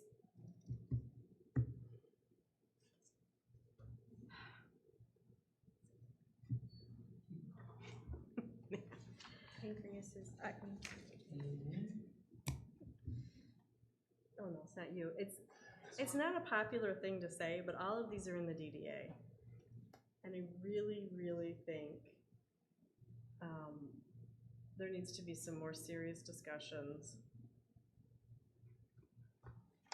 on how we get this financially supported for the businesses and the residents without it coming out of the residents' pocket all the way. no, I don't disagree. They are the ones that most financially benefit business-wise. Our residents sure use them. I mean, we go get pizza and park in the parking lot also. But yeah, I mean, conversations need to be had, but I think just for where we're at right now and this current, was that this isn't something we're putting on a bond. This is not something that we're considering. Now that we have these numbers, we can move forward in a different way, but for the current conversation, I think this was kind of our answer. This is not gonna be lumped in, at least from my view, with the road bond. There was discussion at last meeting that, I don't know if it was Jamie or yourself, was gonna look at how the parking lots were handled previously. Was any research done into that in terms of costs and maintenance last time the parking lots were done? I think we discussed the streetscape last time it was done and how that was funded, because I think a lot of that was funded by a special assessment for building owners and then some fundraising activities and some other stuff that went on, which I agree with Trustee Rosso. At some point, we look at the businesses or building owners that are profiting from the use of these lots, and at what point do you special assess for that? The other question I did have is, if we're gonna bond for something like number 4, section 4, a third of that is not technically ours, right? So do we then look at that group of owners that have that third of that parking lot and have them agree to some type of contract? If we're looking at paying for the resurfacing, redoing their I would think parking it would be area. the current contract that we use it, we maintain it. Yeah, we just wanna make sure that if we're gonna long-term, I think, not just thinking, while you're bringing up special assessment, I think the answer was, Mark, correct me if I'm wrong, special assessments have to do with property that you own? Or can we special assess for property that we own? I'm saying for the resident, or, Special assess against village property? village-owned property. I'd have to look at that, but I don't think so. I don't think, Something about that, I feel like we've had this conversation and we talked about special assessment for like curb and gutter when we were looking at the road stuff, and but that's because you it can special abuts your assess for the footage, property. you don't own that. It abuts your property and you're responsible through the ordinance, but Yeah. I think because these are parking lots and it's village property, I feel like there's a caveat I'd there. have to look at that. I just don't believe that the village would, but the answer, the question is, could the village adopt a special assessment against its own property? I just, as we sit here, I apologize, I don't know the answer to that. Okay. Yeah, oh, good question.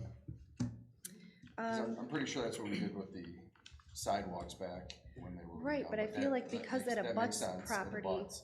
that there's a different allowance That makes there. sense. But I think you had a different program for the sidewalks, because the property owners are required to maintain their own sidewalks. That's what I'm saying, so we had an And- ordinance that supports And it it. might even be in your sidewalk ordinance about repairs, and the village will pay 50% of the concrete, but not the labor, whatever it might be. I think that's a different consideration and a different, Right. It's the residential, And I yeah. feel like road special assessment, again, it has to do with something that abuts your property that we could give a defined parameter to, Yeah, the Right. frontage, whereas this is a parking lot that's nowhere near well, you'd have your home. frontage or rearage. Well, parking that's one of the issues, how do you specially assess? Is it, most often because they're road repairs, you see, it's a lineal foot. You have Yeah. you have a 60-foot wide lot, you pay for your 60 feet. But I believe there's a way to do it, although I think this was discussed in relative to something else, that trying to do it based on some kind of a value is really problematic. Our fire contract, that's when we had the conversation. Yeah, we talked about doing it by like seating capacity or like weird. I think that's what we frontage were or- talking about, like a parking district, not so much a special Yeah. assessment. We've discussed a parking district, that basically anyone in that, which would be the DDA, would pay into a parking. Well, I would think at least for conversations of this evening, this answered the question at hand of looping it in with the current bond. I think the Not gonna, general consensus is I don't what I'm think it's saying, okay. I feasible think at if we this time. could, We wanna move forward in a different way so that the parking lots, literally, we all parking them and walking them every day. If something needs to be done, easier said than done, but I think we can make this a priority on grant applications when we're trying to identify potential resources for revenue. This would be an advantageous thing to consider. We have, just to let you guys know, we have looked at, we've looked at everything from private roads to, the government parking really lots. doesn't care about our private property. Yeah. We've been hearing from the state for a while, private roads and parking lots. Yeah, we'll get to it, and nothing has come out, so, but that is on our radar, Even just if let you we- guys know, we we are form- looking at that. We form a program of, we're gonna at least start something like an intention to start doing these in the next 5 years and grab a quadrant or so. We need to do something. That's kind of also some of the thought process behind BRIC and getting the study done, because there is money to go for personal roads and parking lots if we can show there is a watershed issue, which we all know the main body of the center of town tends to flood when we have a big, but again, we're subject to who defines what, and that's kind of where we're at right now, so we're kind of fighting that. Mhm. But we are looking at this issue from a grant standpoint. Thank you. Megan, is the DDA's grant right? They have a grant writer they've been working with. Is that specific to a project, but not for them to use for other things, right? That grant writer. Well, we have ours, Right. and we've even been having conversations. I know Kay works a lot on theirs. I don't Okay. think they have a sole grant writer. It's Okay, so it's just to that. Kay.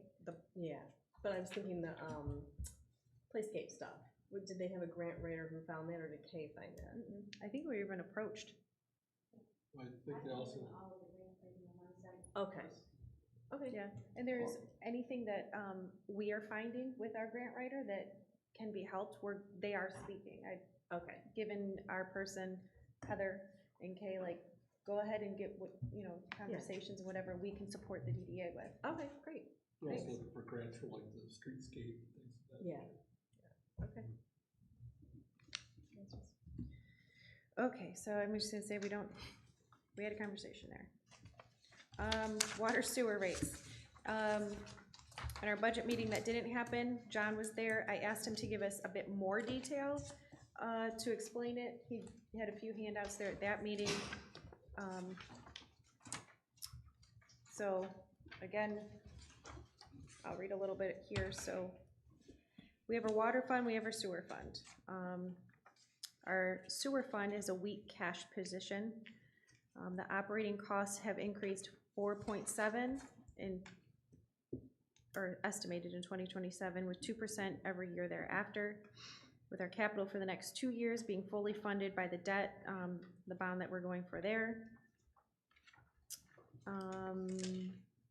I'll sit here and read it to you guys. Our water fund, however, is in a strong cash position. Operating costs budgeted to increase 9.6 in the next fiscal year, with 2.8 thereafter. Again, also capital cost for the 3 million from the bond. That will help pay down that debt. So I asked him to lay it out for us. On the second page, if you look, what would it look like? We have two options, essentially. It just depends on where we want to capture the money. Still, either way, it would be a total increase of 5.7 if you look at both of them. But it will be in which fund we want to have it heavily weighted in. Given that the water is the one where we have the stronger cash position, do we want to make it heavier in the sewer? Or do you want to do it alternately? It's the sewer, it's the weak one. And that would be your second table. It's given the strong position of the water fund and the weak position of sewer fund, the village could consider a lower water rate increase and a greater sewer rate increase. And that's your second table. Yeah, that's where we're weak, we need to support it. Great, sense.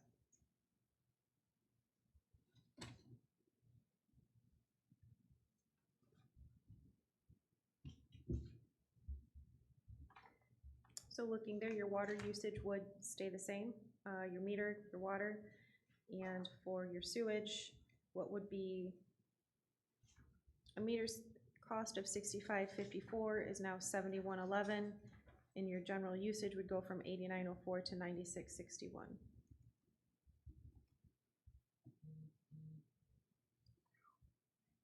The increase per quarter would be $13.14. Monthly, $4.38. 15 cents daily? 15 cents a day. I mean, it depends on how you want to look at it. If our water is in a decent position, why is he proposing a 3% increase? He's saying 3%, 8.5 point sewer would result in the same as a 3 water and a 7 sewer. Why is he even suggesting 3 water? Is that just? Well, I think that's just the alternative strategy to even them out so that water's in a better. So I think what he's saying is with your 0% to water and the 8.5, it equals so it's not giving you any. But if water's in a good position, why would we raise it 3%? Because he's saying it wouldn't. would result in No. the same impact. That's the second, okay. In the first scenario, you are gonna raise it 3. In the second one, he's saying it's 0 and put it all here. It's actually the same cost to the user. I get that, but if our water is in a good position, why would we raise it 3%? Just to begin with, is that I because we're understand, because if we're- experiencing that cost, or? It helps pay down the debt. It allows us to have money there to make improvements.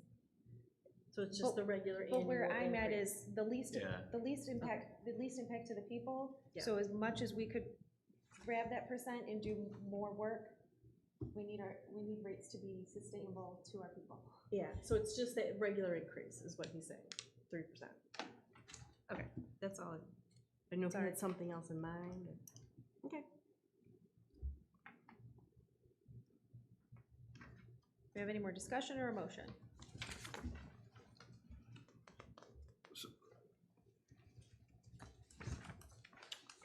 What I do like is that assuming future capital needs and operating costs are close to what is assumed in these models, the village can expect both water and sewer rates to stabilize close to typical inflation levels within 4 to 5 years. So putting these capital improvements in, continuing to adjust our rates to support everything, we should finally be getting to a spot where we don't need to be, it's gonna be in good positions for both. So does the sewer need the 8.5? Or does it just need 7?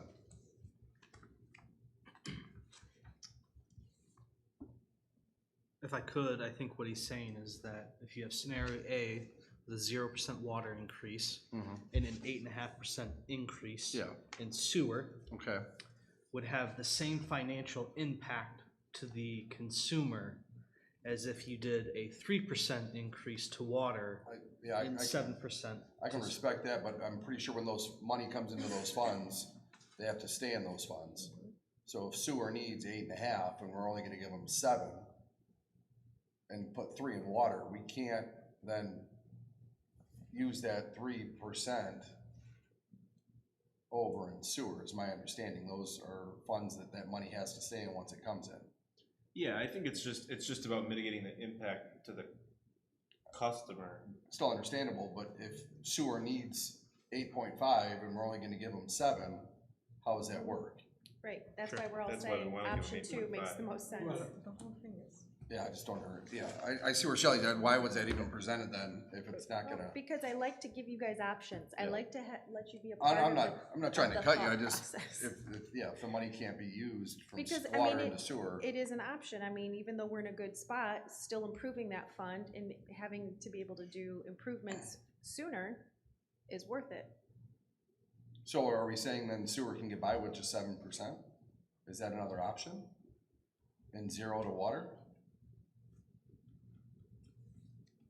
I don't think that's what he's I saying. don't think that's what they're saying. So then, yeah, in my mind, that option is not even feasible then to do anything with. I think they're giving you options based on tolerance, like, do you wanna raise it versus, yeah, you might not be able to get by on this, but it is a more palatable, not solution, but at least it's a little bit more palatable hike rate change, if that makes sense. I guess if you're just looking at the consumer's end dollar going out, right? But if we're looking at what the fund needs to be maintained, and we're only gonna give them 7 in one option, then it just doesn't make any sense to even have that in front of us. If we need 8.5 to maintain sewer, that's what we need to discuss. And if water's fine, then yeah.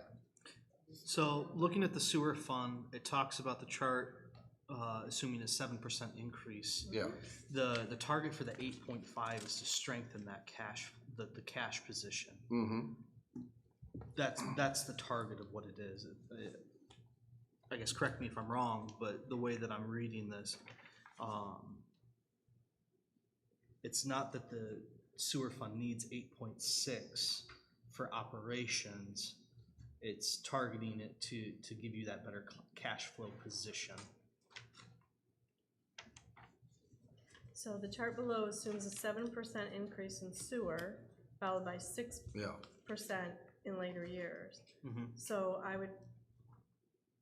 I presume to make a motion that we do a 7% increase in the sewer fund to make it a stronger account, and then consider 6% increases in later years. Just as he stated. I think we're voting on something we don't have complete information on. If we want to rework it, I mean, I would rather, Yeah, I'd rather look at this a little more in depth and look at what does that fund need? if that's something we want presented when we set the next meeting date, or, Get the answers to the questions. I yeah, guess. that's Yeah. fine. Are we hoping Mr. Kaiser can make a I don't know if we meeting? can make it again. It depends on what days we pick. I could, at the very least, we could at least phone him in if he's available that way. I was gonna say, what about getting him on a Zoom? Yeah, I could try that, but I don't know if he'll come out in person again. It just depends on the dates we pick. Or maybe he can send something without quite so many. Wait, just too many tell us what we options? need. This is what we need now, and this is what we need in future years to maintain that fund. Not at a deficit, then let's move forward. And Clerk Lucero, just for your clarification, that was a hypothetical motion. Oh. You can, As thank I say, you. do we need to? Yeah, No, thank you, Okay. yeah. Well, then I will get with Mr. Kaysor and see if he can come, and I'll ask him to at least speak to, can we go with 7%? So no motion. Moving into our DDA appointment, I did provide you the letter here from Ms. Kit DeMambro. I did reach out to the Kay, their director, chair and vice chair, to kind of get the DDA's feel. I never like to put people on a board if the board is like, ah, that person's just not gonna fit and it's not gonna work out for the board. But with that, hearing positivity, I would make a consideration to appoint Kit DeMambro to the DDA board. I'll make a motion. Is this for a certain term ending? I'd have to get that to you, but yes, I did just have someone resign. It will all depend on which spot. Okay, we so put her in. I'll make a motion to appoint Kit DeMambro to the current open seat with that remainder of that term Okay, to the DDA. Support. so we have a motion by Parker, support by Edwards. Just for clarification, who's the individual that stepped down? Because I think if that's in the motion, it kind of takes care of the need for. Who resigned? It Yeah. doesn't, because we have another seat open, so if he's Oh, saying the current okay, open never seat, mind. Never mind. I have to go figure out which seat that is. I was just hoping to kind of shore it No, up. there's been one sitting out there. So Okay. which, I guess then, I mean, that would change the length of that term then, right? Depending on which seat is open, or are they both ending the same? They're both different. I don't know. I have to go look. Do you want the longest? How about the Yeah, longest one? so I'll withdraw my motion and remake my motion. I'll make a motion to appoint Kit DeMambro to the longest open seat on the DDA. Okay. Motion by Parker, support by Edwards. All in favor? Aye. Do you have any opposed? None opposed. Hate to appoint someone to a seat that ends in 6 months or something, 4 months. We'd have to look at, Jamie keeps all the records and the things. We'll go look which one is the longest remaining. Yeah, I'll figure that out in the next couple days. Moving into our president pro tem, we did have a vacancy. So moving into that, generally, president pro tem goes through the tenure of the officers. So that would usually be Zach, assuming Zach made a motion for somebody else last time, I assume he doesn't want it. Matt, you would be the next longest one. Well, in Zach's place, Mr. Zach Fowler, since he is absent, I would like to make a motion to, if you would accept it, to Justin be the next president pro tem. Yes, given Support. Mr. Edwards and I had a conversation, he doesn't want it, which would then give Mr. Parker the next highest tenure. Do you wanna say yes or no? Do I I have know to? that's what Mr. Fowler wanted. Yeah, I know, it keeps poking at me. So we had a motion by Edwards and support by Care nominating trustee Parker. Do we have any discussion? You want it? If the board would approves, yes, I will take. Okay. So his nomination stands, so that you don't have to vote if he's a singular, you can just vote on that. He doesn't even have to, if he's single, he doesn't even have to take it.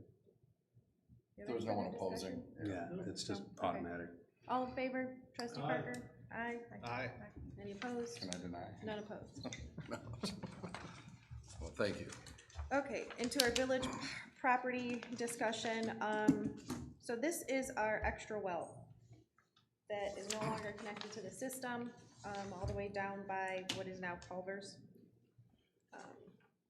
I was approached, someone said, hey, Which ones are, is the red or the blue, the blue. Yeah, with the pond? Yeah. Well, it's- Said, hey, would the village consider selling it? I go, I don't know. I mean, there's only so much value to it. I mean, we don't use that well anymore, might be worth it. Before I go do due diligence of how much does it cost, or, what's a fair market value, looking into all of that stuff, I wanted to see the council's appetite of even considering selling it. Just for my own knowledge, when did we fully disconnect from that? Because I know there was talks not too many years ago when we had the one well down that if we had to backfeed through that, it wouldn't go through the iron Yeah, treatment it plant. hasn't been connected to and- that in ever. Yeah. I don't know. We weren't even sure if we'd get good water Yeah. coming from it. Yeah. That was when we were I do trying to know, drill you the know well. what, the answer might be last 4th of July. That was where we Is when they had, redid the stuff in we had Washington. a water main break. Yeah. And at that point, we shut it off. I don't know. I'd have to give it to him. I guess one question, what else would have to be decommissioned in order? Nothing if we sell it as is. Do we still maintain an easement then on all the old piping and everything coming up, and do we have any obligation for that? I mean, Outside of the we would property? anyways, but, Outside of the property, I do believe so, but anything on the property, if we sell it as is, we no longer need to decommission it. It's up to the person using it, maybe they wanna use it. What's it zoned? I don't know. I think that's. I guess we can just single sell it, right? We'd have to put this I out. know at one point, goes back a ways, Kmart wanted to buy the property. And we did not, this, obviously the dates it, so we didn't want to sell it at that point. But, so I would assume it's commercial? Yeah, I believe it's commercial all the way down. The adjacent property that just sold was A1, R1. Or, yep, multifamily. No, it was ag and residential because it was Okay. sold by Westview. That was Westview's property, Back all behind behind it and leading up right next to it, and that was A1, R1. And that I guess was one of the questions I had when reading about this was, what would be the uplift for us to support it in a manner in which we could generate revenue from it for leasing it out, rather than selling it as a one-time cost? And I understand the ease of that route, but thinking from a long-term position, you know, reading some of the articles about the need for water support in that corridor, does it make sense financially as an investment to upfit that for long-term revenue generation? The well? Mm-hmm. I'm pretty sure they've almost fully went on to Detroit, right? The Great Lakes through that area. I don't think we'd have much of a need to supply anyone. My understanding, because I think they're even putting hydrants down most of the back streets now also, so I think the water is available. If we could generate electricity. Unless the orchards could use the water, rather than spending Detroit water. Mhm.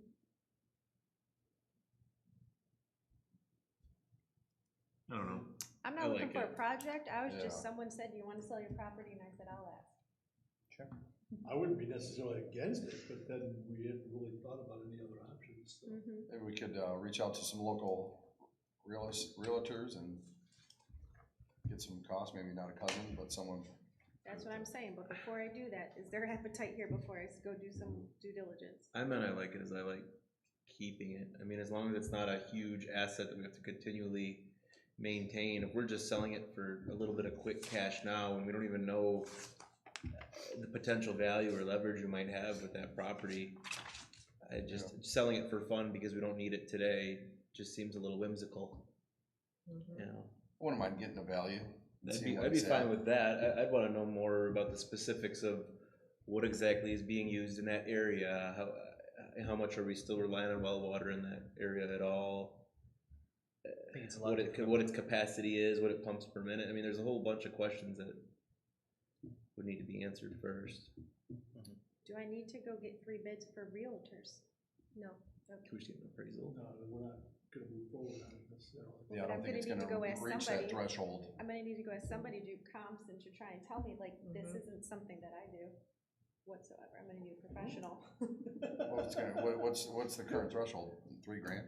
It's gonna, you have that authority, right? Not yet, it's 1,500 still. It's still 15. We haven't approved it yet. Okay, just wanted to see, I can at least try and get some numbers, see where we can go, and then see if we have appetite after we know how much it's worth.